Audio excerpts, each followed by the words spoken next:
imekutosheleza ili kulihudumia agano jipya. Na ndio maana sisi tunalihudumia agano la Yesu. Na Paulo anasema, ninamshukuru Mungu wa Bwana wetu Yesu Kristo. Sisi hatumshukuru Mungu wa Ibrahimu. Mungu wa Ibrahimu kazi yao walikuwa natoka Misri kwenda Kanaani. Mungu wa Isaka kazi yao ilikuwa ni kutoka Kanaani, kutoka Misri kwenda Kanaani. Mungu wa Yakobo kazi yao ilikuwa ni kutoka Kanaani kutoka Misri kwenda Kanaani. Mungu wa Bwana wetu Yesu Kristo ni kutoka mbinguni, kutoka duniani kwenda mbinguni. Sema amen. Na ndio maana sisi tunamhubiri Yesu mwana wa Mungu ili watu wawe na uzima wa milele. Hebu nipungie mkono hewani ambaye wewe unaishi katika Kristo Yesu, kwa sababu nguvu ya Mungu inaishi ndani mwako. Sema amen.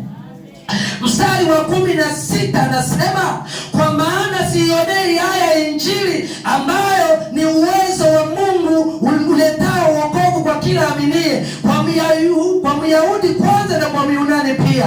Kwa maana haki ya Mungu imedhihirika ndani toka imani hata imani, toka imani hata imani, kama ilivyoandikwa, mwenye haki ataishi kwa imani. Sema amen. Mwenye haki ndiye anayeishi kwa nini? Kwa imani. Anasema mstari wa 18, kwa maana ghadhabu ya Mungu imedhihirishwa kutoka mbinguni juu ya uasi wote na uovu wote wa mwanadamu. Maana haki ya Mungu ni ipi? Nguvu ya Mungu ni ipi? Na ndio maana leo watu hawajui nguvu ya Mungu, hawajui haki ya Mungu, hawajui matakwa ya Mungu, hawajui Mungu anataka nini katika maisha yao. Na ndio maana wamebaki kumchukulia Mungu wa kawaida, Mungu wa simple. Wana wa Israeli walipomchukulia Mungu wa kawaida, Mungu akamwambia Musa, waambie wana wa Israeli wasilete mazoea katika mlima wa Sinai, maana nitashuka kuzungumza nao, na siku ya 3 nitakaposhuka, mwanaume asimguse mwanamke, mwanamke asimguse mwanaume, wafue mavazi yao, wakishafua mavazi yao wavae nguo zao, wausogelee mlima, ili mimi nitakaposhuka nami nipate kuzungumza na wao. Ilipofika siku ya 3, Mungu akashuka na wingu lisilo la kawaida. Aliposhuka Mungu, watu wakaona tetemeko, wakaona giza, wakaona radi zinapiga, wakaona Mungu anayeshuka sio Mungu wa kawaida.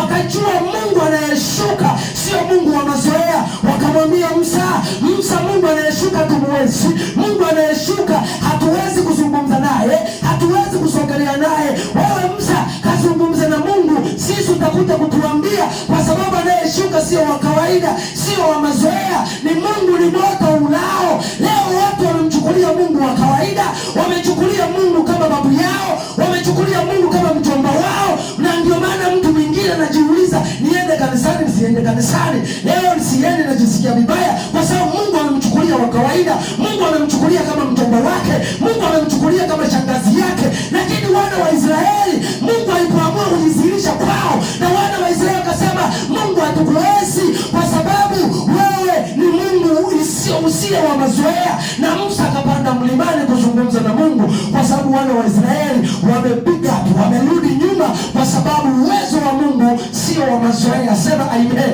Na agano jipya, uwezo wa Mungu sio wa mazoea. Na ndio maana ukifanya mazoea, mpaka muda mwingine utaenda kaingiza ya kwako. Na sisi hatuna ya mtu, bali tuna ya kusanyiko, bali tuna ya jamii. Na jamii ya watu walioamini walikuwa mahali pamoja na kuwa na vitu vyote shirika, wakiwa na Mungu mmoja, wakiwa na Bwana mmoja, wakiwa na ushirika wa aina moja. Hiyo ndio hali ya mtu ambaye aliyeokoka.